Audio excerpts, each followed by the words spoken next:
Assalamualaikum warahmatullahi wabarakatuh. Perkenalkan, nama saya Aditya Rosdiwardana. Saya dari Fakultas Keguruan Ilmu dan Pendidikan, Prodi Pendidikan Jasmani, Kesehatan dan Rekreasi.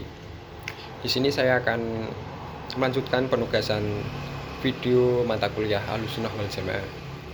Di sini saya akan membahas tentang bab 7, yaitu aliran-aliran aswaja dan non-aswaja sampai sekarang. Dan saya akan menjawab beberapa soalan yang ada pada buku Aswaja.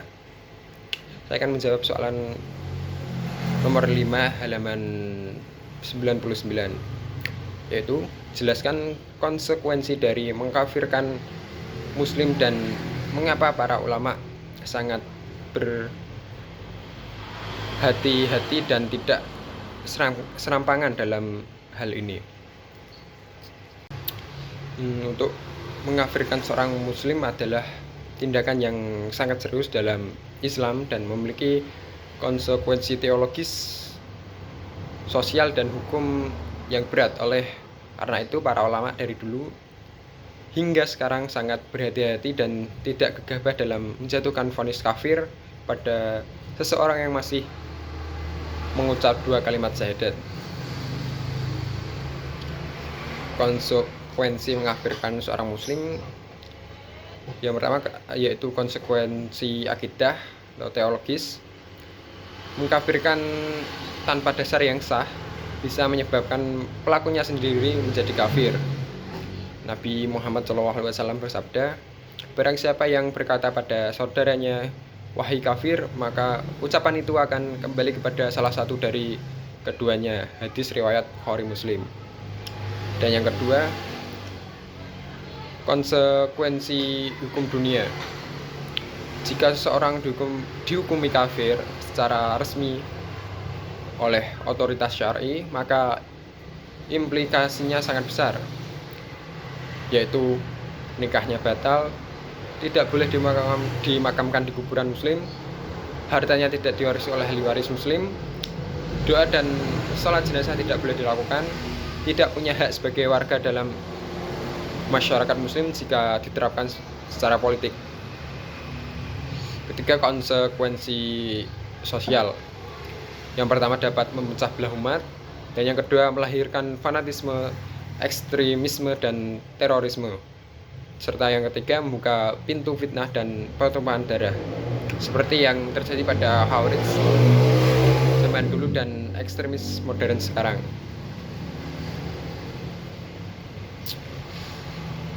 Selanjutnya yaitu mengapa ulama sangat berhati-hati dalam mengkafirkan.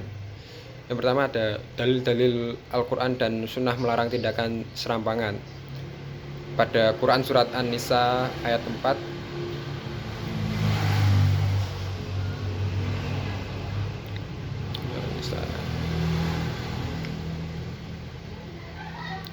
"Janganlah kamu mengatakan kepada seseorang yang mengucapkan salam kepadamu, 'Kamu bukan seorang mukmin hanya karena kamu menginginkan harta benda kehidupan dunia.'" Dan yang kedua, ada kaidah Ahlussunnah wal Jamaah, "La nukaffiru ahlal qiblah."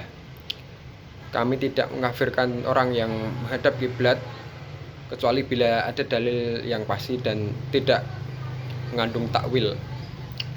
Prinsip ini dijaga oleh mayoritas ulama, Imam Abu Hanifah, Imam Malik, Imam Syafi'i, Imam Ahmad, dan ulama Asy'ariyah dan Maturidiyah. Dan yang ketiga, adanya banyak syubhat dan takwil. Banyak pernyataan atau perbuatan yang tampak kufur tapi masih bisa ditakwil atau berasal dari ketidaktahuan, kesalahan lisan, atau konteks tertentu. Serta maka selama ada celah untuk takwil, vonis kafir ditangguhkan.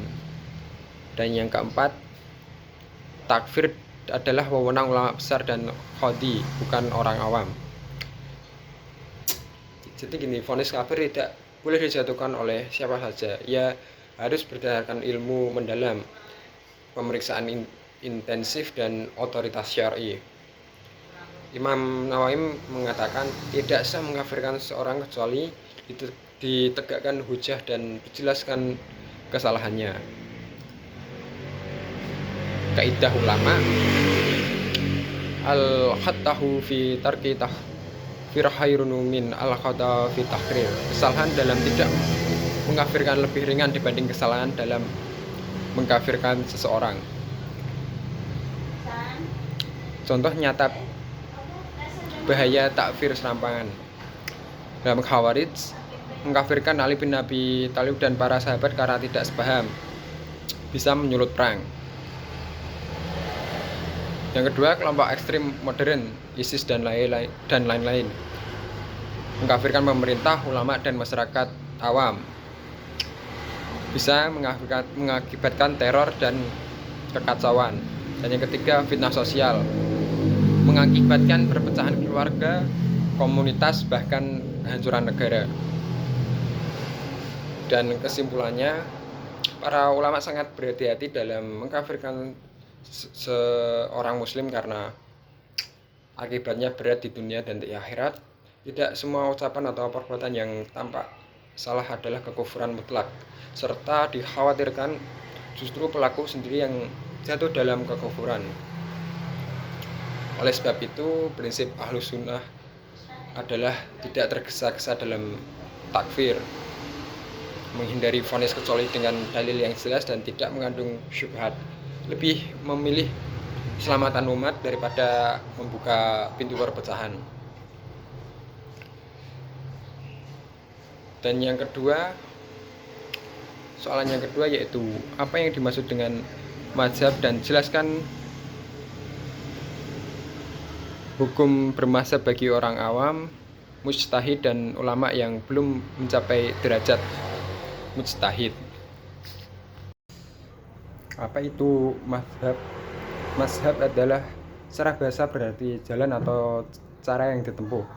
Secara istilah, dalam Islam, mazhab adalah sistem pemikiran fikih yang dibangun oleh seorang imam mujtahid berdasarkan metode istinbab atau panggilan hukum tertentu dari Al-Quran dan hadis.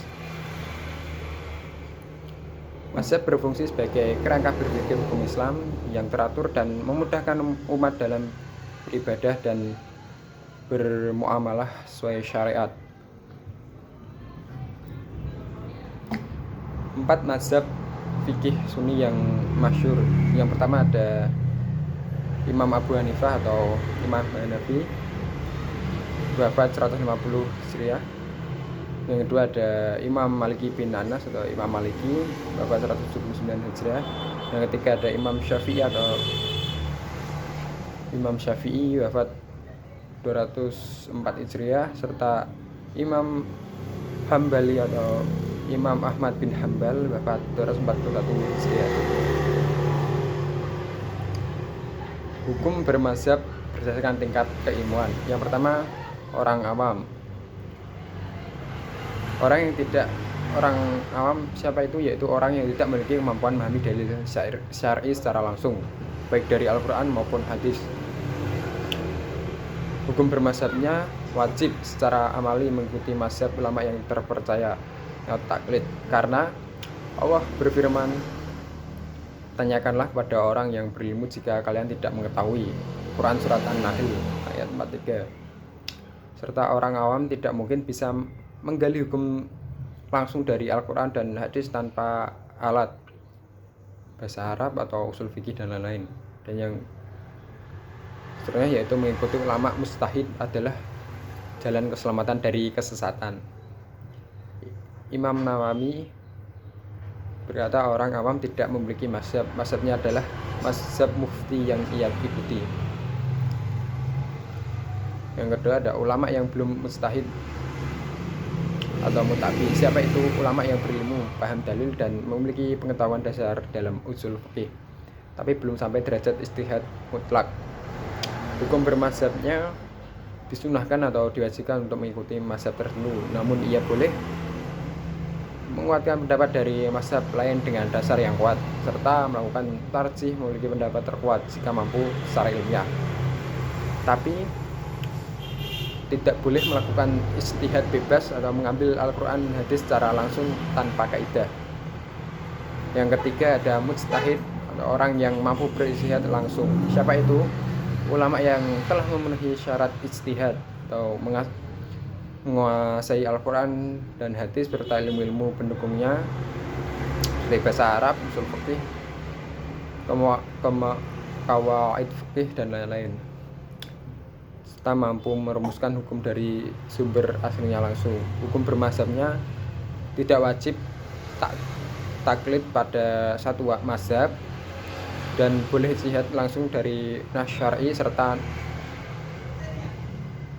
namun sebagian mujtahid tetap bermazhab dalam praktik untuk menyusun sistem hukum yang rapi dan konsisten. Bahaya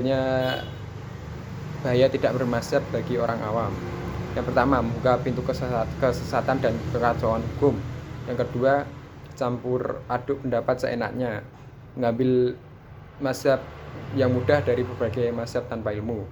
Dan yang ketiga, menyebabkan ibadah tidak sah karena tidak berdasarkan ilmu yang sahih.